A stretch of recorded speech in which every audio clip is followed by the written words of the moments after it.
as I'm pulling it up, it's always amazing whenever I see Josh, because I remember seeing Josh when he was a little kid. I guess 18 is not a little kid, but whatever. You were a little kid in my mind.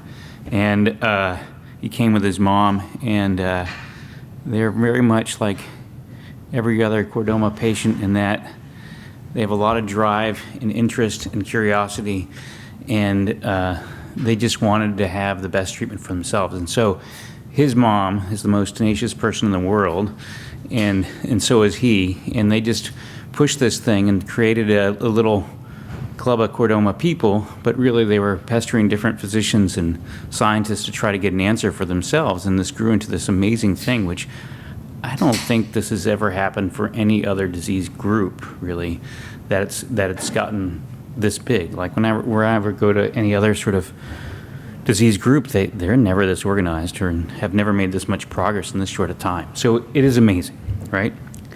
So hopefully I won't take up too much time, and hopefully my slides won't be too confusing, because I foolishly decided to make a whole new slide deck, and maybe I won't get too confused in my slides. But I'm going to talk about how I think about chordoma and what's going through my mind when I see you guys as patients, and then turn over 10 minutes or so to Victor, who's going to talk about what's going on in Catalina Cheng's lab and the things that they are doing with immunotherapy. So, as you guys know, these are chordomas. They're very rare. They occur throughout the spine, cervical, thoracic, and lumbar spine, as well as the sacrum, and then also in the clivus. And these, you're all aware of what they look like. We have different chordomas that we look at on H&E stains, and this is sort of what we looked at them when we looked at them years ago. This is what we looked at. We looked at classical chordomas, chondroid, and dedifferentiated chordomas. And reality of it is that everybody's chordoma reacts differently, and the dedifferentiated reacts significantly differently than the others, but it's very difficult to predict how anybody's chordoma is going to react just by looking at the H&E slides. So one of the things that Josh talked about was this brachyury gene and brachyury protein, and what's really unique about it is that the gene exists in all of us, right? But it's not turned on in all of us, and chordoma is one of the few tumors that expresses this. Another one is hemangioblastoma, which is also a rare tumor of the spinal cord, but for tumors, it's really pretty much chordoma. Some tumors will express it sometimes, but not usually. And even though we have this gene in our body all the time, it's not expressed in other cells, right? So it's only expressed in that tumor. So it does make a great potential target, and that's what we're always thinking about. We'll get to this in a little bit, but one of the other unique, difficult things about it is it's located in the nucleus of the cell. So it's not on the cell surface. So it's not these targets that Josh was hoping to talk about with immunotherapies and things. So when I think about chordomas, I'm thinking about treatment, how we're going to watch people with chordomas and monitor them over time, and is there a way we can predict, like, who's going to fall where, so that we can kind of tailor the treatment for you in particular, rather than giving you some cookbook that's for everybody, because I don't think that really works for anybody. So let's go through treatment. So really there's two groups of patients. There's the patient that comes to you initially that hasn't had any sort of treatment, and then there's the patient that unfortunately has a recurrence down the line, right? So if you've met me in clinic, then you kind of know what I talk about, and I really think of things in a simplistic sort of fashion. When we think of any kind of tumor, there's three different ways we can treat a tumor, simplistically: surgery, chemotherapy, and chemotherapy includes immunotherapy and all sorts of things like that, or radiation therapy, or a combination of all these different things. So I'm going to skip surgery for a second. I'm going to just briefly touch on radiation therapy, because Vinay is going to talk more about it, and he knows a lot more about it than I do. But simplistically, there's different modes of radiation therapy. There's conventional radiation therapy, which is radiation that, you stand there and it goes through your body and hits everything, and it's not hitting a specific target, it's kind of going through everything, right? And then we have IMRT and stereotactic radiosurgery, where we can give more precise doses of radiation to a precise area and increase the dose to it. And then we have even more, I guess I don't know if I should say more, but a different modality of radiation therapy, which is heavy particle radiation therapy, like proton beam and carbon ion. So when we're talking about stereotactic radiosurgery, and this is stuff like Josh Yamada is talking about from Sloan Kettering, we're talking about taking a beam of radiation at low dose and moving it around your body and centering it at one focus point. So that one focus point gets a very hot target. Okay, so there are different types of machines that provide this. This is one where they've taken the linear accelerator, the thing that makes the radiation, and putting it on top of a robot. The robot's a type of robot that's used in industry for making cars, the Kuka robot, and it goes around the patient and spits out radiation in different directions, and in that one spot gets a high dose of radiation. Okay. Proton beam, and this is a graph of what it looks like. I was looking for a picture of when I visited Vinay, but I don't have it. But proton beam is kind of like the magic bullet of radiation, where it's radiation like any other, where it has energy that's being delivered to your target. But it's like if you could fire a bullet at somebody and program that bullet to stop right at their nose and then drop to the ground. That's what protons does. So it unfortunately goes through all the tissue to get to where it's going, but you can focus it on that tumor, and then whatever's behind that tumor is safe. So we can deliver high doses of radiation with that. Okay. The idea behind the radiation therapy is that hopefully we can control that tumor and keep it from growing, maybe kill it, but we don't want to keep it from growing, right? Now I'm going to go back to surgery and think about surgery. So when we think about surgery, there's different types of surgery that we do, okay, for different types of tumors and different things. There's intralesional surgery, where we go inside the tumor, and there's something called en bloc resection, okay? And I'm talking mostly about tumors in the spine, so cervical, thoracic, lumbar spine, and sacrum. Clavichordomas are a little bit different. So in clavichordomas, I think there have been 3 that have been taken out in one piece in an en bloc fashion. Whether or not they're truly chordomas versus notochordal rests, it's hard to say, and they have to be small because the clivus is located in such a unique part of our body that taking that thing out in block would probably really destroy somebody. So it's a balance, right? So in the clivus, we're talking about intralesional resections, okay? So this concept of en bloc resection goes back a long time because, you know, surgeons, well, we were originally barbers, right? We're not very sophisticated people. We just cut things out, right?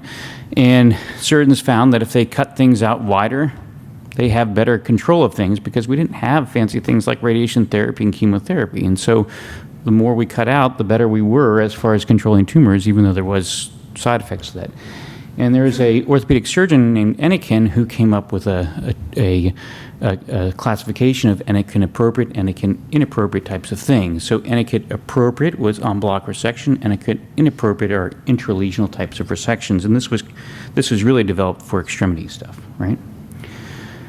Our literature, and I'm a victim of this or perpetuator of it, maybe whatever which way you would look at it, is filled with terms that really don't make a lot of sense and sometimes are used incorrectly, right? And so early on in our experience with chordomas, we published these papers, and this is actually, I'm not on this paper, but it's from one of my partners, where we talked about resections and radical resections versus subtotal excisions and talking about how well people did as far as local recurrence and strategies like that. What we found is that these radical resections, whatever that really meant, did better than those that were intralesionally resected, okay?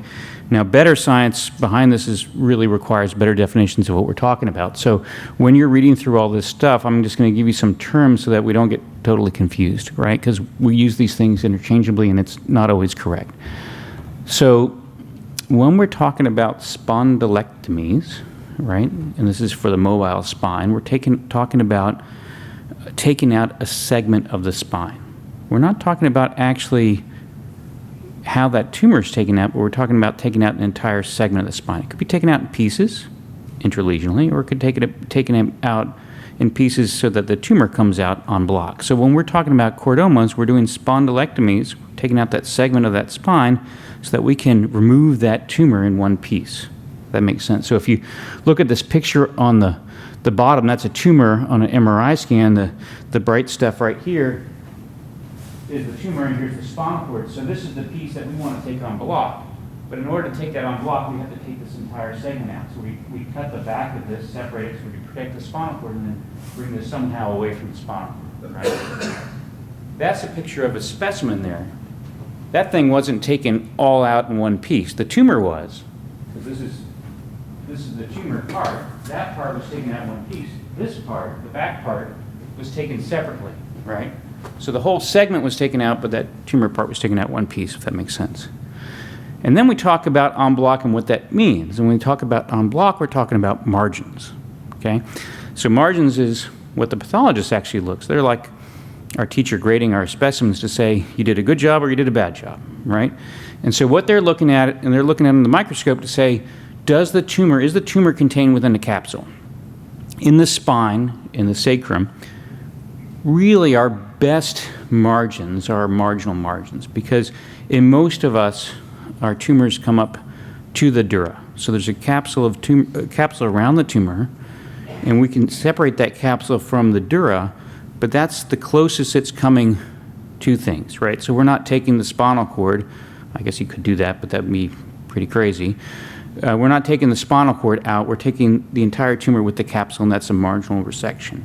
Even in the sacrum, if we do a very large resection, like a total sacrectomy, that tumor is going to come up close to the rectum in the front part of it, which we're not taking out the rectum, but we're keeping a capsule of that tumor intact, so that's that margin there. And also it's coming up to the thecal sac, or the nerves, right? So unfortunately, in the sacrum, we do have to sacrifice some nerves to get these tumors out, but in order for you to get a wide, radical type of resection, you'd have to take the thecal sac all the way out around the head, right, in order to get that margin completely out, which nobody can do and survive, right? So that's what we're talking about. Hopefully that makes sense. And then some papers will talk about planned transgression. That just means cutting into the tumor. And so those really are not en bloc resections. Those are intralesional resections. So anytime you get into that tumor, anytime you violate that capsule of that tumor, it really is in the intralesional category, or the Anakin inappropriate category. Okay, so over the years, people have written papers on these. This is a series from Stefano Boriani in Italy, where it was one of the earlier series talking about en bloc resection and demonstrating how en bloc resection gave people longer-term disease-free survival and potentially longer-term survival than intralesional resections. And this was also looked at with our group, where the intent to treat was to do an en bloc resection, and looking at the specimens, and the pathologist looking at the specimens, those that had an actual negative margin did much better than those that had a positive margin in the end, even if it was microscopic. Oops, sorry, wrong way. And then this is looking at a larger series from the AO Knowledge Forum. So the AO is an international organization it's really started by orthopedic surgeons, but it's orthopedics and neurosurgery, and they have a spine component of it. So this is different centers across the world where we're trying to compile all of our different chordoma patients together and looking at this. The same thing is true, that those that have Anakin appropriate margins have a much better disease-free survival than those that didn't. And then this is actually a paper that's going to be coming out. It's not published yet, but this is really from our experience when I was at Hopkins and with Zia. So most of these patients are ours, looking at these patients over a 20-year period, which is probably the longest series that we have now on these patients. If 101 patients that were treated for chordoma. So some of these patients had come to us already with some treatment. And so 13 of them were ones that had already margins violated. So they really couldn't be in the Anakin appropriate category. But those that had en bloc resections with negative margins had the best long-term survival.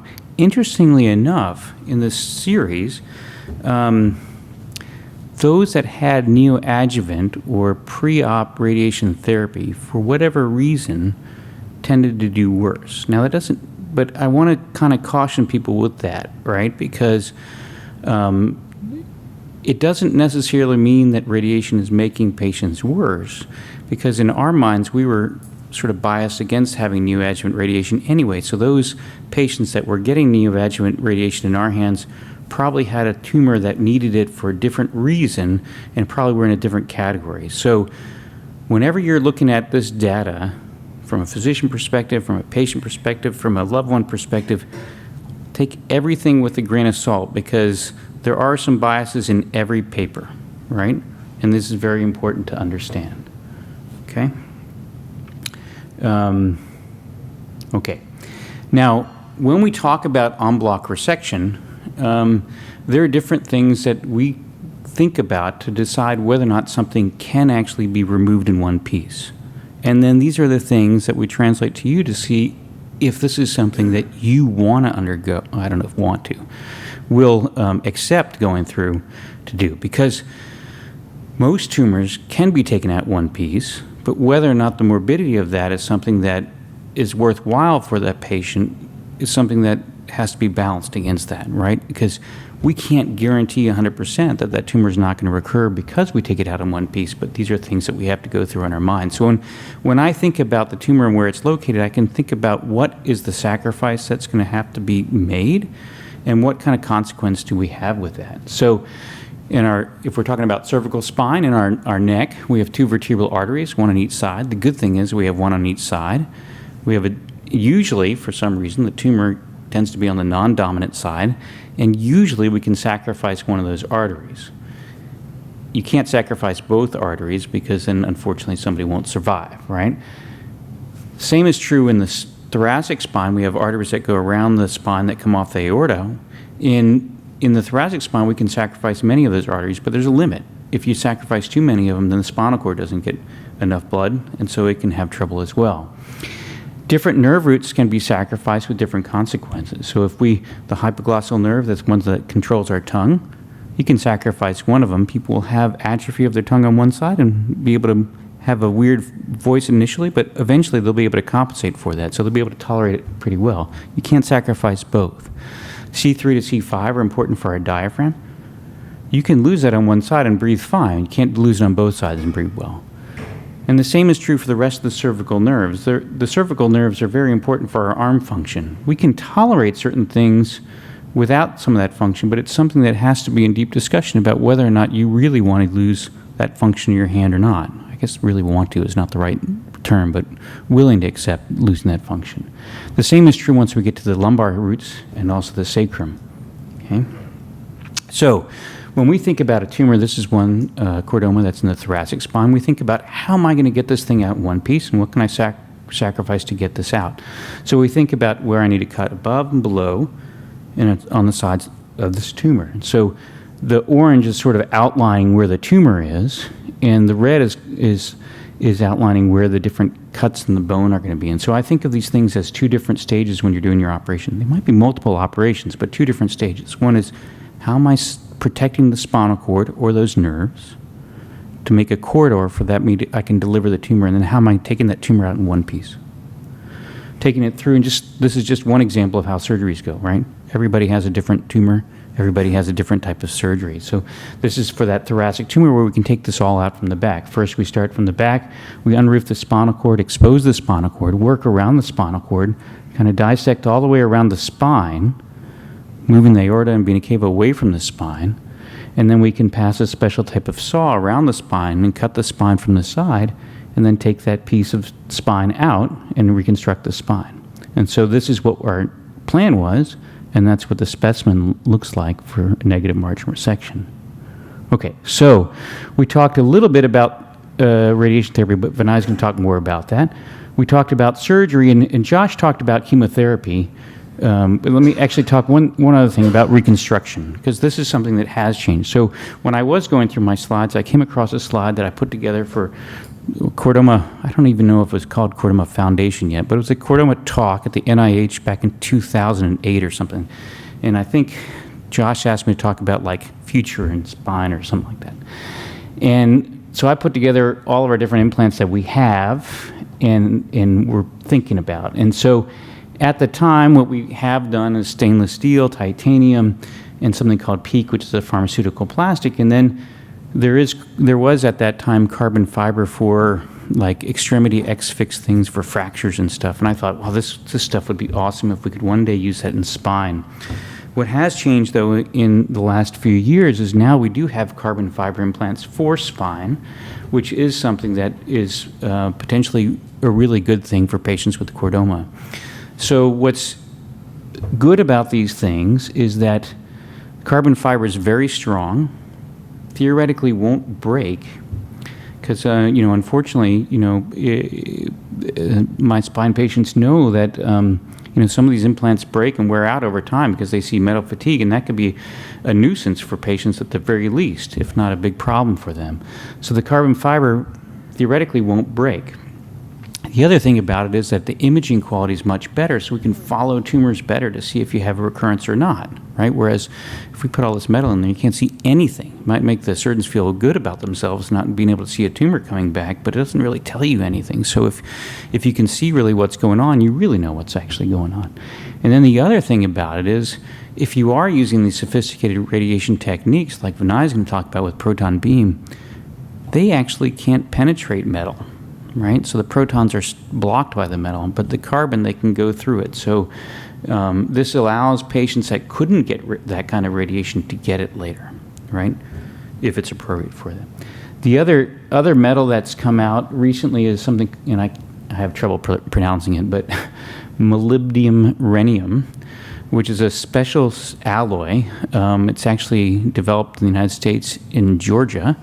And the company claims that those rods will not break.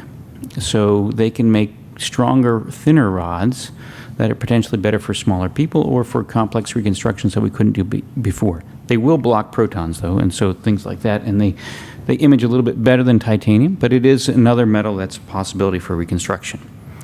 So we talked about that. And now what about the recurrence? So in my mind, if you have an initial presentation, if we can take this out in one piece, that's the way I think we should go, followed by radiation if needed and potentially chemotherapy. But right now, like Josh said, we don't have a first-line chemotherapy that's available. If you have a recurrence, though, this is the time where we pull out all the stops, right? And I think that in those, if you haven't seen radiation, I think it's something to try, right?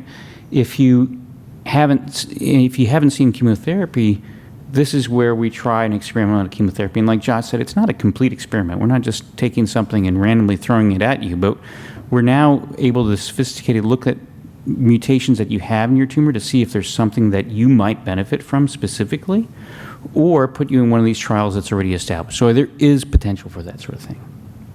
Now, let's go to monitoring. Or actually, I'm going to go step back. Sorry, I missed my train of thought. So years ago, Alfredo Quinones at Hopkins, he took one of our tumors that we had harvested, and he grew it a cell line. At the time, it was special because it was a unique cell line. Now, that's not so special because the Chordoma Foundation's been able to grow lots of cell lines, which is great, right? And that's a huge accomplishment in itself, because for a long time, they couldn't grow cell lines to test these things on. But the other thing that was interesting about the cell line is if they took this cell line and they could prove that it was a chordoma growing in animals, and they grew it in tissue culture as well, if they knocked out brachyury, that great protein that we were talking about in the beginning, they knocked out the tumor, right? And so then you start thinking, is there a way we can, other therapeutic treatments, can you knock out brachyury, can you target? We'll get to that in a second, but that's something to think about. But it gives you hope as far as different therapeutic options. Now monitoring. Well, current state, everybody knows you get an MRI scan. I get them every 6 months in everybody. Drives everybody crazy until we luckily see if it doesn't recur. That's when everybody's happy. We get CT scans of the chest, which unfortunately means radiation, but it's also something that we can watch for lung nodule and things like that. We get PET CTs. PET CTs, how they work is what we do is we give you a radioactive sugar, and if there's increased activity, that area of the body will light up. So your brain lights up because it's always using a lot of sugar, right? Tumors tend to light up on PET. Chordomas are sort of special because some of them light up on PET, some of them don't. So if your tumor originally lit up on PET, it's probably going to continue to light up on PET in the future. So that might be a great way to monitor, but it's not consistent for everybody. So if it never lit up on PET, it's probably not going to be a useful thing to follow. Right, and X-rays and CT we use for evaluating instrumentation to see if it has any problems. Now, concepts about how we can monitor in the future, things like circulating tumor DNA, and maybe a PET scan that's sort of targeting brachyury would be a great thing, okay? So let me talk a little bit more about ctDNA, or circulating tumor DNA. So Chetan Bedagowda at Hopkins, who's really a brain tumor researcher, we teamed up with him because he's also very brilliant in the lab, and he looked at our patients where they donated tumor samples and also blood samples, both at the time of surgery, so they'd give blood before the actual incision, and they'd get their tumor specimens frozen at the time of surgery after they'd been taken out.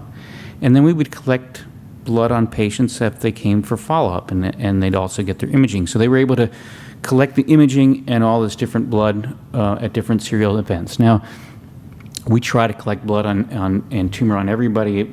Some people are reluctant to do it. Sometimes we can't do it because we really need to know our margins on patients before we send stuff to the lab. So there are nuances to collecting tissue. But what he found, which is very interesting, so on many patients, you could actually look at the circulating tumor DNA. So what they're doing is they're looking at the blood, and they're looking at the DNA in the blood of your regular cells. They're looking at the DNA of the tumor. They're sequencing the entire thing. So what's so amazing to me about this is when I was Josh's age, when I first met him, I was working in the lab, and we would sequence DNA, and it would take us like a week to sequence 150 base pairs. I don't even know how long our DNA is. It's huge. It would take me forever to do that, right, if I were doing it the way I did it when I was 18. And at that time, there was this idea that came around, was the Human Genome Project that would take like 10 years or something to sequence our entire DNA. Now we can do it like in a day. It's incredible, right? So you can take a patient's tumor sample, you can take their blood and sequence the entire thing, and then with AI and computers, they can compare those sequences and find out where the mutations are. So if they can find out where the mutations are, then we can look for that DNA circulating in your blood to see if there's any tumor DNA circulating in your blood. It doesn't mean it's metastasizing somewhere, but it just means that it might be in your blood. So in certain tumors like colon cancer, oncologists are now monitoring you for colon cancer using this type of technology, right? So Chetan was doing this with our chordoma patients, and he found actually that, so this first one here on the left is a patient where they found the circulating tumor DNA at the time of surgery. After surgery, when there's no tumor on the MRI scans, they didn't find any more circulating tumor DNA.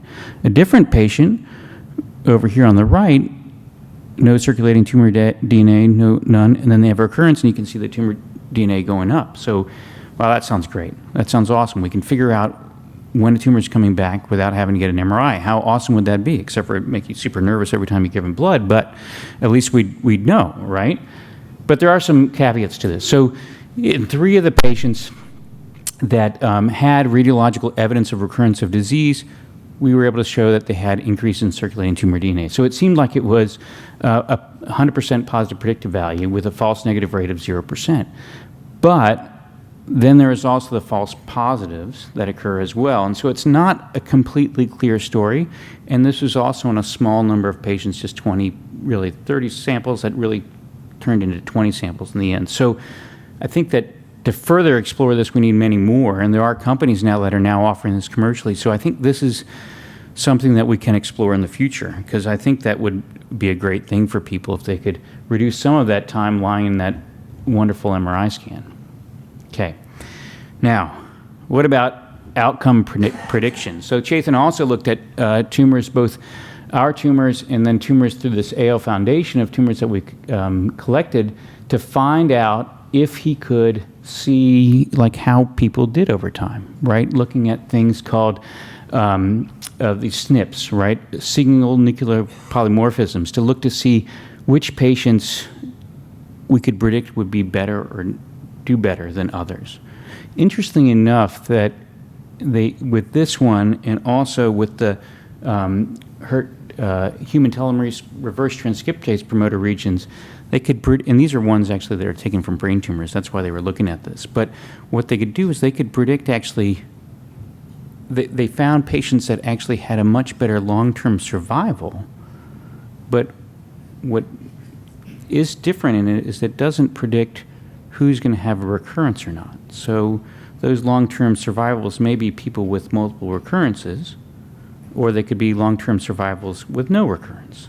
But it doesn't predict who's not going to have recurrence. So it's interesting, potentially helpful, but it would be great if we could find something that could predict how you could do. So we could tailor your treatment to you. So either somebody who we know is going to be a long-term survivor, and we know it wouldn't have a recurrence, maybe that person is the person we want to offer a really good aggressive surgery for, or maybe a less aggressive surgery for, depending on what is the right information that we have. Right now, we're not there, but I think we do have potential to get there, because it would be great to save some of these big operations if we know there's a different way to treat it, or think about some other ways. So this is everything sort of in a nutshell on a big slide that nobody can read, and I can't even read in front of my screen here. But this is the thought process in my mind about how things are going. Now, I'm going to turn it over to Victor, who is in the lab with Catalina Chang, and so he's going to be like the next generation of people bringing us forward, the smarter people that are going to tell us how immunotherapy, if it has the potential, is going to change things, right? And so I'll bring Victor up, but as he's coming up, I'll talk a little bit about immunotherapy. So immunotherapy has gotten a lot of buzz about things, partially because of how it's been used for treating tumors, but also infectious disease, right, with COVID and how we've been able to get vaccines.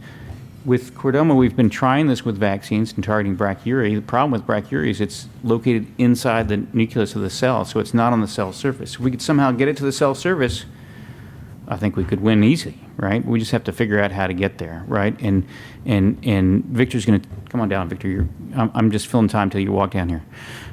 So Victor and his group are looking at what is the kind of the milieu in that area of what kind of cells are activated and how they're going to be interacting with each other, and to look at potential targets for that. So I'm going to turn over to Victor. Come on up here, Victor. And which one is yours, do you know? Should be this one. This one here? Yeah.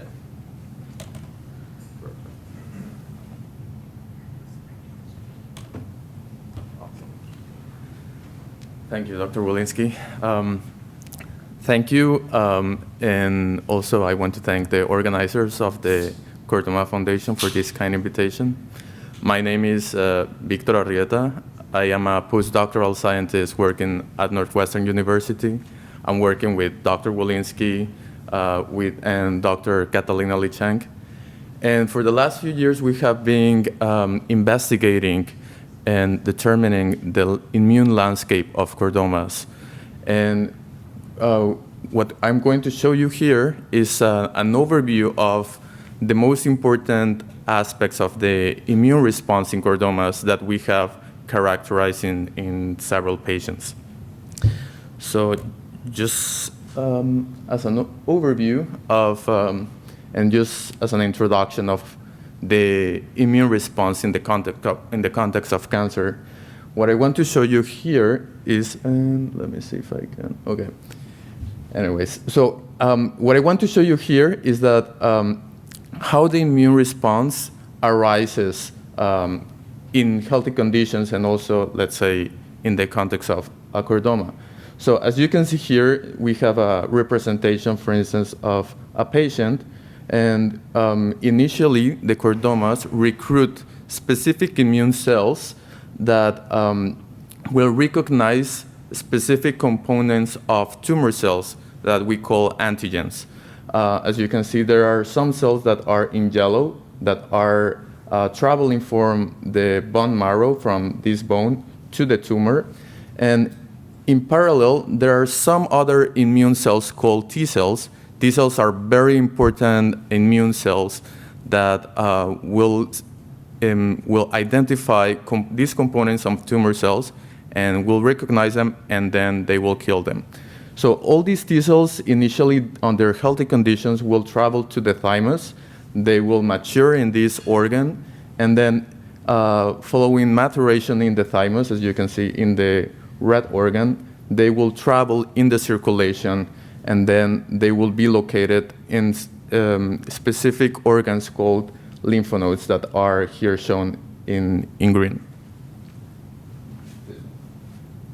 So in your right part, there is a bigger image where we can see how the immune response is arising following the growth of this chordoma. So you can see like these yellow cells that are traveling from the tumor. Once they have explored the tumor, they will travel to this other lymph node in green. And then in this organ, they will present antigens to the other T cells. These T cells, as I was mentioning, are very important because those ones will be the ones that will be killing tumor cells. And in this lymphoid organ, they will be presenting antigens. They will tell the T cells, hey, there is a tumor, you have to go and attack this tumor. And so then you can see like how these T cells are traveling back to the tumor, and then they will initiate like tumor cell killing.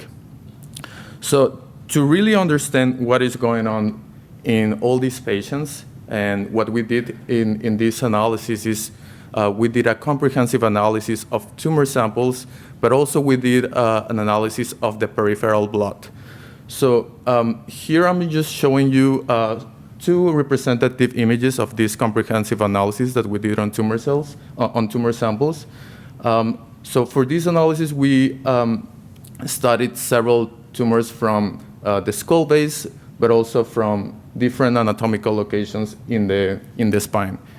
And what we are seeing in these fluorescent images is a magnification of specific regions of a tumor. And in your left side, you can see a tumor sample that has a very, very abundant immune cell infiltration.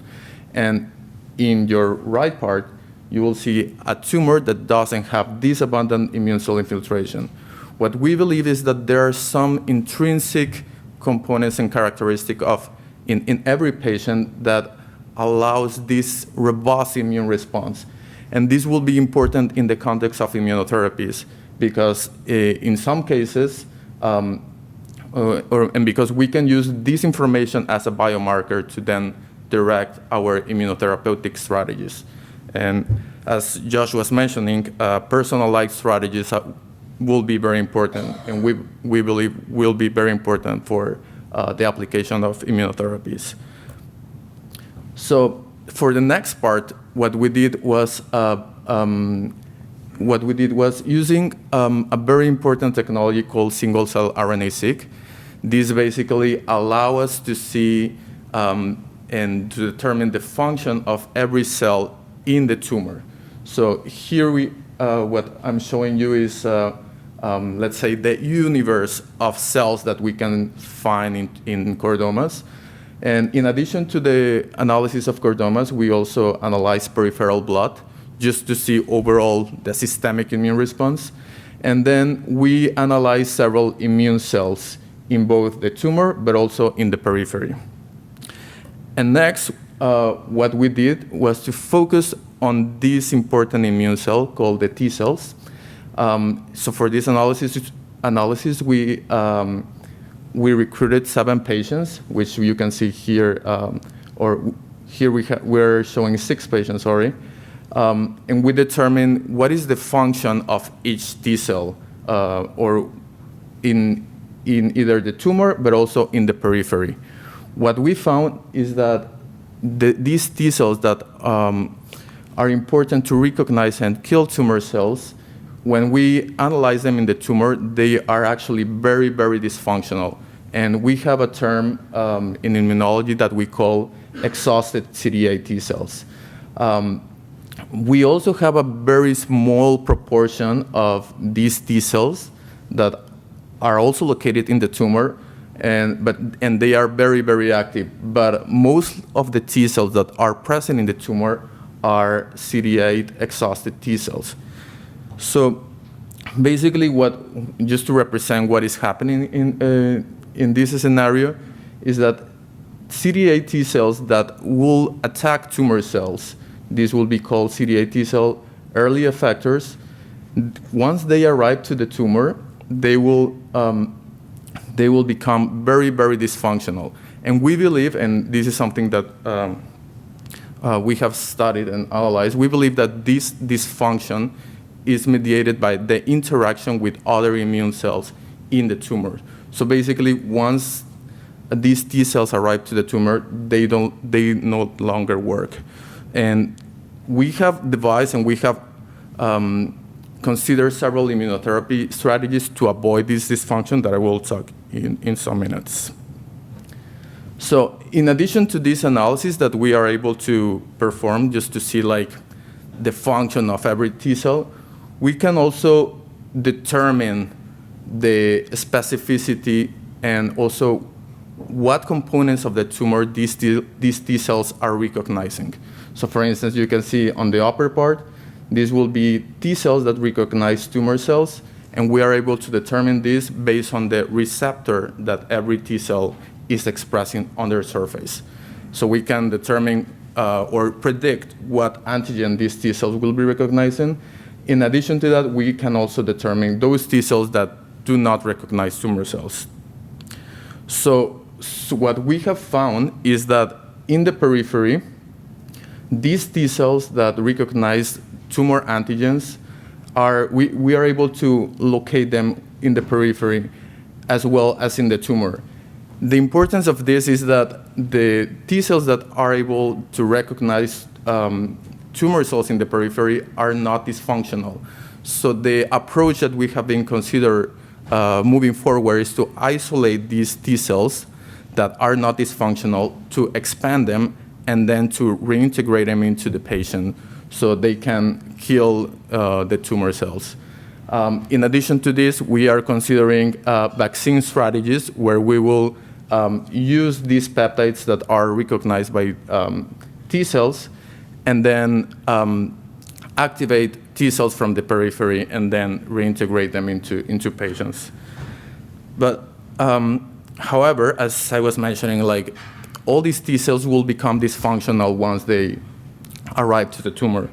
So what we have been considering in our group is to use these new immunotherapy strategies. One of the most important ones and famous ones are immune checkpoint inhibitors. There are several modalities of immune checkpoint inhibitors. Here I'm just showing you two versions, and here one version of this immunotherapy strategy is the one that blocks PD-1. PD-1 is a receptor expressed on these important immune cells called the T cells, but they also express other immune checkpoint inhibitors such as CTLA-4. This is very, very important because in other solid malignancies, there have been very outstanding clinical responses with this type of immunotherapies. However, there are not the only ones that are in development, and in recent years, there have been like some case series that have evaluated this type of immune checkpoint inhibitors. So here we can see a case series of 17 patients where they use PD-1 inhibitors as well as PD-L1 inhibitors and CTLA-4 inhibitors. And here you can see a bar plot where we can see the change in tumor site in each of these patients. And as you can see, some of these patients had good clinical responses, some had a reduction in tumor size, whereas some others didn't have this benefit. And what we believe is that maybe like what I show you with the abundance of immune cell infiltration, this might be actually a biomarker that could lead to and predict which tumor or patient could be benefited with this type of immunotherapy. So in addition to this, in light of this evidence, we also evaluated all these different immune checkpoint molecules. So we evaluated CTLA-4, PD-1, and TIM-3. And these are receptors that are expressed in the tumors of chordomas. And what we wanted to determine is what is the best modality of immune checkpoint inhibitors that might be appropriate for chordomas. As you can see, we evaluated what is the percentages of the expression of these molecules. And you can see that CTLA-4 and PD-1 is actually very low, which, and you can see also that TIM-3, which is another immune checkpoint molecule, is very, very prevalent. And you can see a representative image here on the bottom with abundance of cells in a tumor expressing TIM-3, which suggests that maybe instead of PD-1 or CTLA-4 inhibition, maybe TIM3 might be a better immunotherapeutic strategy for chordomas, since the receptor is prevalent in these tumors. And just as a conclusion, from this research and analysis, we can see that in every chordoma, there are differences in the immune cell infiltration, and this might be used as a biomarker for future immunotherapies. Also, that CD8 T cells become dysfunctional once they infiltrate chordomas. In addition, that detection of tumor-specific CD8 T cells in the periphery, in the blood, are very important because they are not dysfunctional, and we can leverage them to then use them for additional immunotherapies. And we can also see that high expression of immune checkpoint molecules, in particular TIM3, might be a potential immunotherapeutic strategy in chordomas as well. Just to finish, I want to thank Dr. Catalina Lee-Chang, Dr. Wolinsky, because we have been working for all these years in this project, and also the Chordoma Foundation, because they have been supporting us along these years to support this project and all this work. Thank you.